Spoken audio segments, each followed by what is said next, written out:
Hello కానమోకు కథావచనం మోహనవచనం పరిజ్ఞాన హితభాండం నిత్య చదువరి శ్రోతలకు ఆహ్వానం నమస్కారం. చదవతగునెవరు రాసిన తదుపరి చదివిన వెంటనే మరువక పలువురికి వినిపింపబూనిన అది ఏ పరిజ్ఞాన హితభాండమవుపో మహిళ మోహనవచనమై విరాజిల్లు. పరిజ్ఞాన హితభాండం లక్ష్యం ప్రతివారీ సమాచార హక్కు ఆస్ఫూర్తితోనే ఇప్పుడు డాక్టర్ దేవరాజు మహారాజు విరచిత అంశంగా యాగాలు మంత్రాలు నిరర్ధకాలు అనేటువంటి ఈ అంశాన్ని మన కానమోకు కథావచన శ్రోతలకు మీ కానమోకు స్వరంలో ఇప్పుడు వినిపిస్తాను, వినండి. యాగాలు మంత్రాలు నిరర్ధకాలు. ఇక వినండి. మంత్రాలతో యాగాలతో ఏ శక్తి ఉత్పత్తి కాదు. గ్రహబలం, తపోబలం, యాగబలం, మనోబలం, అధికార బలం ఇటువంటివన్నీ సామాజిక భావనలు, విశ్వాసాలపై ఆధారపడ్డ సంప్రదాయ భావనలు తప్ప వైజ్ఞానిక భావనలు కావు. కొలవగలిగే బలాలు కూడా కావు. లోక కళ్యాణార్థం అంటూ తమ చేతగానితనాన్ని కప్పిపుచ్చుకోవడానికి యజ్ఞాలు యాగాలు చేయడం జరుగుతూ ఉంది. అవి చేయడం వల్ల సమాజానికి మేలు జరిగింది అని కథలు అల్లి చెప్పుకోవటమే కానీ వాస్తవంగా రుజువులు లేవు. చండీ యాగం ఎలా చేయాలో తెలుసుకోవాలని పండితులు అనబడే వాళ్ళని అడగండి. ఒక్కొక్కరు ఒక్కో రకంగా చెబుతారు. పోనీ గూగుల్లో సెర్చ్ చేసి చూడండి, బోలెడు లింకులు వస్తాయి. అందులో దేనిలోనూ చండీ యాగం చేస్తే ఫలితం ఏమొస్తుంది అన్నదానికి శాస్త్రీయ వివరణ ఉండదు. కేవలం తలా తోకా లేని వాక్యాలు కనిపిస్తాయి. ఒకదానికి మరొకదానికి పొంతన ఉండదు. చండీ యాగం ఒక ఉదాహరణ మాత్రమే. చండీమాతే ఆదిశక్తి, అదే మొదటి శక్తి అని అంటారు. ఆమె పరాశక్తి, చివరి శక్తి అని కూడా అంటారు. ఆమె లేని చోటు ఉండనే ఉండదంటారు. బ్రహ్మ శివుడు ఆమెనే పూజిస్తారని చెబుతారు. బ్రహ్మ సృష్టికర్త అయినప్పుడు ఆయన మళ్ళీ ఆమె అనుగ్రహం కోసం పాకులాడడం దేనికి? అది పరాశక్తిని సంతృప్తిపరచడానికి ఋషులు చండీయాగాన్ని రూపొందించారని చెబుతారు. ఆమెను సంతుష్టిపరచడానికి ఇలాంటి క్రతువులు చేస్తూనే ఉండాలి అని చెబుతారు. ఇక్కడ ఒక విషయం ఆలోచిద్దాం. ఆదిశక్తి పరాశక్తి ఆమె అయ్యి సకల చరాచర జగత్తులో ఉండగా ఆమెకు ఏమి తక్కువైందని మనం ఆమెను సంతుష్టిపరచాలో చెప్పరు. అంతటి మహాశక్తి శాలికి కానుకలు లంచంగా ఎందుకు ఇవ్వాలో చెప్పరు. యాగాలు చేసి ఆమె అనుగ్రహం పొందితే జరిగేదేమిటో స్పష్టంగా చెప్పరు. ఆ మాటకొస్తే ఏ దేవుడు దేవతకైనా మొక్కులు కానుకలు నైవేద్యాలు బలులు ఎందుకు? వారి దయాదాక్షిణ్యాలతో మనం ఊపిరి పీలుస్తున్నామని చెబుతున్నారు కదా. అలాంటప్పుడు ఈ రిటర్న్ గిఫ్టులు ఎందుకు? సమాన స్థాయి గల వారి మధ్య ఇలాంటివి ఉంటాయి. ఆ రకంగా దేవుడు దేవత మనిషి సమానులేనా? నిజ జీవితంలో విశ్వాసాలతో సంబంధం లేకుండా ప్రజలకు కష్టాలు నష్టాలు వేదనలు బాధలు ఆందోళనలు అనారోగ్యాలు ఎన్నో ఉంటాయి. అంతేకాకుండా సామాజిక సాంస్కృతిక రాజకీయ అంశాలు ఎన్నో ఉంటాయి. తప్పితే వారికి మాయలు మంత్రాలతో పని లేదు. అవే కేవలం మూఢ విశ్వాసాలు గల వారికి మాత్రమే ఉంటాయి. ఇంట్లో శుభకార్యానికి ఒకడు 3,000 కోట్లు ఖర్చు చేస్తే మరొకడికి ఇల్లు గడవటానికి నెలకు 3,000 కూడా ఉండవు. ప్రపంచంలో 80% వనరులు 1-2% ధనవంతుల చేతిలో ఉంటే మిగిలిన 20% వనరులు 98% ప్రజలకు సరిపోవటం లేదు కదా. మరి తల్లి అయినా ఆది పరాశక్తికి ఈ విషయాలు తెలియకపోవడం ఏమిటి? మరి తెలిసినా నింబకు నీరెత్తినట్లు ఉండటం ఏమిటి? కోట్లలో ఉన్న తన బిడ్డలందరినీ సమానంగా చూడాల్సిన తల్లి కొంతమందిని మాత్రమే ప్రేమగా చూస్తూ మిగతా వారిని అలగాజనం కింద వదిలేయటం దేనికి? ఒక తల్లికి అది న్యాయం కాదు కదా! న్యాయం చెయ్యలేనప్పుడు ఆమె తల్లి ఎలా అవుతుంది? అంటే ఇది కొందరు కావాలని ప్రచారం చేసిన భావనే తప్ప యథార్థం కాదని తేలిపోయింది కదా! తల్లి, శక్తి, మాత ఇలాంటివి భ్రమలే తప్ప వాస్తవం కాదు. అలాంటప్పుడు ఆ భ్రమకు పట్టు వస్త్రాలు సమర్పించటం దేనికి? లక్షలు ఖర్చు పెట్టి యాగాలు చేయటం ఎందుకు? లోక కళ్యాణార్థం చండీ యాగమని గొప్పలు పోవడం ఎందుకు? ఇదే కాదు, ఇతర యాగాలు, పూజలు, అర్చనలు, ప్రేయర్లు, నమాజులు ఏవి చేసినా వాటి వల్ల సమాజ ప్రయోజనం ఏమీ లేనప్పుడు వాటిని లోక కళ్యాణార్థం జరపటం వృధా. ఆ ఖర్చుతో ఏ కొద్ది మంది ఆకలి తీర్చగలిగినా మానవాళికి మేలు జరిగినట్టే. పూజలతో, యజ్ఞయాగాదులతో ఏ శక్తి ఉత్పత్తి కాదు. వాటి వల్ల జనానికి ఏ లాభము చేకూరదు. సమాజంలో కాలుష్యం పెరగటం తప్ప, మానవ వినాశనం జరగటం తప్ప. లోక కళ్యాణార్థం యాగాలు చేస్తున్నామనే వారు ప్రయోగాత్మకంగా వాటి వల్ల జరిగే మేలు చూపించకుండా విశ్వాసాల మీద జనం ఎల్లప్పుడూ బతకాలనుకోవటం మూర్ఖత్వమే అవుతుంది. మతం జనాన్ని బలహీనులుగా చేస్తుందనడానికి ఇదొక ఉదాహరణ. ఒక రకంగా తమ అసమర్థతకు, చేతగానితనానికి యాగం అని చెప్పుకుంటారేమో. దేశంలో అసంఖ్యాకంగా పెరిగిపోయిన బాబాలు, స్వాములు, పీఠాధిపతులు, ప్రవచనకారులు కూడా ఈ లోక కళ్యాణానికి తమ కృషిని జోడిస్తున్నారు. సామాన్యుల్ని మానసిక బలహీనులుగా తయారు చేయటానికి శాయశక్తులా కృషి చేస్తున్నారు. దేవుడు ఉన్నాడు అన్న అంధవిశ్వాసంలో భక్తి పేరుతో అమాయకుల నుండి లెక్కలేనంత డబ్బు, బంగారం, వెండి, ఆభరణాల రూపంలో లాగడం పెద్ద మోసం.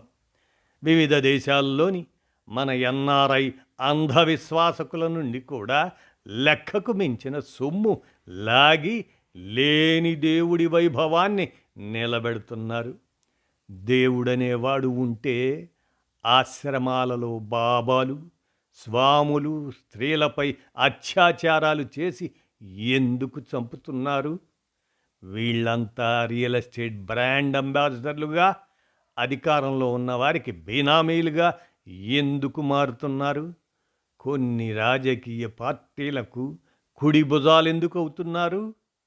ఎవరైనా ఎదిరిస్తే వారిని హతమార్చి ఆనవాళ్లు కూడా లేకుండా ఎందుకు భూస్థాపితం చేస్తున్నారు? పాలకుల బ్లాక్ మనీని వైట్గా మార్చేందుకు ఎందుకు తాపత్రయపడుతున్నారు? ఇదంతా లోక కళ్యాణం కోసమేనా? మతమే ఓ మత్తుమందైతే అది చాలదన్నట్లు తమ దగ్గరికి వచ్చే అమాయకులకు భంగు, గంజాయి, కొకైన్, హెరాయిన్ వంటి డ్రగ్స్ అలవాటు చేసి వారి జీవితాలతో ఎందుకు ఆడుకుంటున్నట్లు?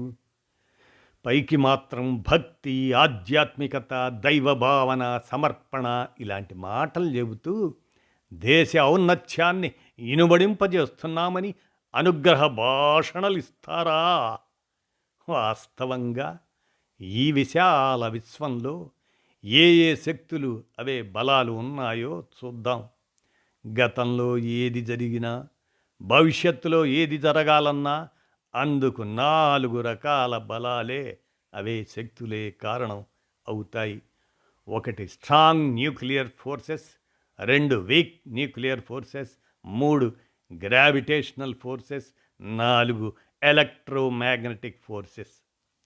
ఇందులో మొదటి 2 బలాలు పరమాణు కేంద్రకంలో తప్ప మన దైనందిన జీవితంలో బయట కనిపించవు. వీటిని బలమైన, బలహీనమైన కేంద్రక బలాలు అని అనుకోవచ్చు. ఇక చివరి 2 గ్రావిటేషనల్, ఎలక్ట్రోమాగ్నెటిక్ ఫోర్సెస్ని గురుత్వాకర్షణ, విద్యుతయస్కాంత బలాలు అని అనుకుందాం. మన రోజువారీ కార్యకలాపాలకు, సంఘటనలకు ప్రత్యక్షంగానైనా పరోక్షంగానైనా ఈ చివరి 2 బలాలే కారణం అవుతాయి.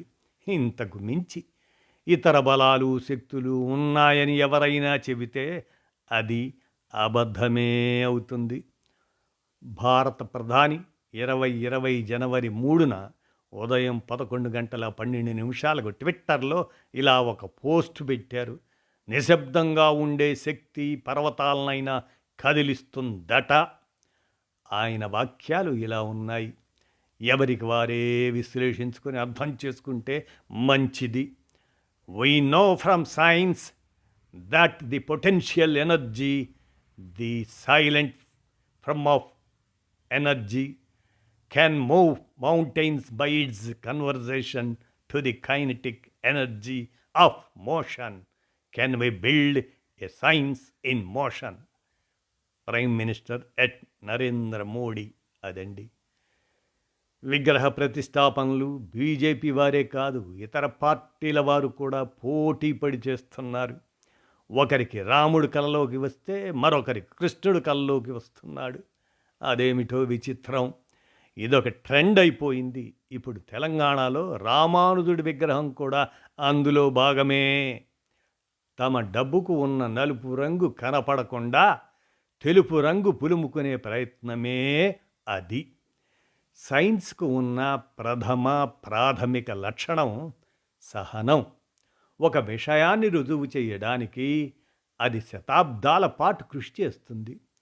మతానికి మాత్రం సహనం ఉండదు. అది దేన్ని రుజువు చేయదు. పైగా క్షణాల్లో విశ్వసిస్తుంది. శతాబ్దాలు గడిచినా ఆ విశ్వాసాన్ని వదులుకోదు. ఇది మనం అన్ని మత విశ్వాసుల్లో చూస్తున్నాం. మనువాదం ప్రచారం చేసిన వైదిక సంప్రదాయాల్లోనే కాదు, ఆటవిక, గిరిజన, జానపద సంప్రదాయాల్లో కూడా మూర్ఖత్వం పొంగి పొర్లుతూనే ఉంది. జల్లికట్టు, కోడిపందాలు, సమ్మక్క సారక్క, నాగోబా జాతర, రొట్టెల పండుగ ఇలాంటివి జనం గుడ్డిగా అనుసరిస్తున్నారు తప్ప ఈ కాలానికి, ఈ సమాజానికి పనికొచ్చేవేనా అని ఎవ్వరూ ఆలోచించటం లేదు.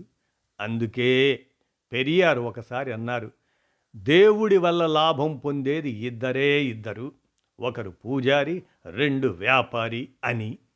ఆయన చెప్పింది నిజమని మనకు అప్పుడప్పుడు రుజువులు కనిపిస్తున్నాయి. తిరుపతి దేవస్థానంలోని 16 మంది అర్చకుల్లో ఒకరి ఇంట్లో 128 కిలోల బంగారం, 77 కోట్ల విలువ గల ఆభరణాలు, 150 కోట్ల నగదు ఆదాయపు పన్ను శాఖ వారు స్వాధీనం చేసుకున్నారు. ఇది 1 ఫిబ్రవరి 2022 నాటి వార్త. వెల్లూరులోని జిల్లా పోలీస్ కార్యాలయంలో మీడియా కోసం వాటిని ప్రదర్శించారు కూడా. శక్తి గురించి, బలాల గురించి చెప్పుకున్నాం కాబట్టి వీటి గురించి మావో జెడాంగ్ చెప్పిన విషయం కూడా తెలుసుకోవాలి. ఆయన ఏమన్నారంటే, సరైన భావాలు సాంఘిక ఆచరణ నుండి మాత్రమే పుట్టుకొస్తాయి.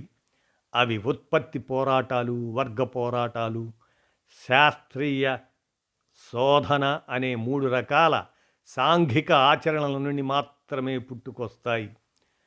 మనిషి సాంఘిక జీవన పరిస్థితులే అతని ఆలోచన విధానాన్ని నిర్ణయించుతాయి. పురోగాముల భావాల్ని సామాన్య ప్రజలు జీర్ణం చేసుకోగలిగితే ఆ భావాలే భౌతిక శక్తిగా రూపాంతరం చెందుతాయి. ఆ భౌతిక శక్తే సమాజాన్ని మార్చగలదు, ప్రపంచాన్ని కూడా మార్చగలదు అని మావో జెడాంగ్ చెప్పారు. మనం ఈరోజు ఆలోచించవలసింది ఈ శక్తి గురించి మాత్రమే. మానవతా దృష్టి, వైజ్ఞానిక స్పృహ, పర్యావరణ పరిరక్షణ, తార్కిక బుద్ధి, ప్రశ్నించే ధైర్యం ఇవి ఉండటం అవసరమని భారత రాజ్యాంగంలో రాసుకున్నాం. దాన్ని గౌరవించుకోవాలి కదా. భారతదేశాన్ని మత ప్రసక్తి లేని లౌకిక రాజ్యంగా నిలుపుకోవాలి కదా. రాజ్యాంగంలోని ఆ పదాలకు అర్థాలు మార్చే నాయకుల్ని, సామాన్య ప్రజలే మట్టి కరిపించాలి. ఎంతటి నియంతృత్వపు ప్రభుత్వాన్నైనా ప్రజాబలమే దించెయ్యగలదు. ప్రజాస్వామ్య వైజ్ఞానిక స్పృహ కేతనాన్ని రెపరెపలాడించగలదు. వర్ణ వ్యవస్థ కొనసాగాలనుకునే వారితో ఎన్నటికీ సమత సాధించబడదు అంటూ డాక్టర్ దేవరాజు మహారాజు వీరందజేసినటువంటి ఈ అంశం యాగాలు, మంత్రాలు, నిరర్ధకాలు అనేటువంటి దాన్ని మన కానమోకు కథ వచ్చిన శ్రోతలకు మీ కానమోకు స్వరంలో వినిపించాను. అవగాహన నిమిత్తం మీరే ఆలోచించండి. ధన్యవాదాలు.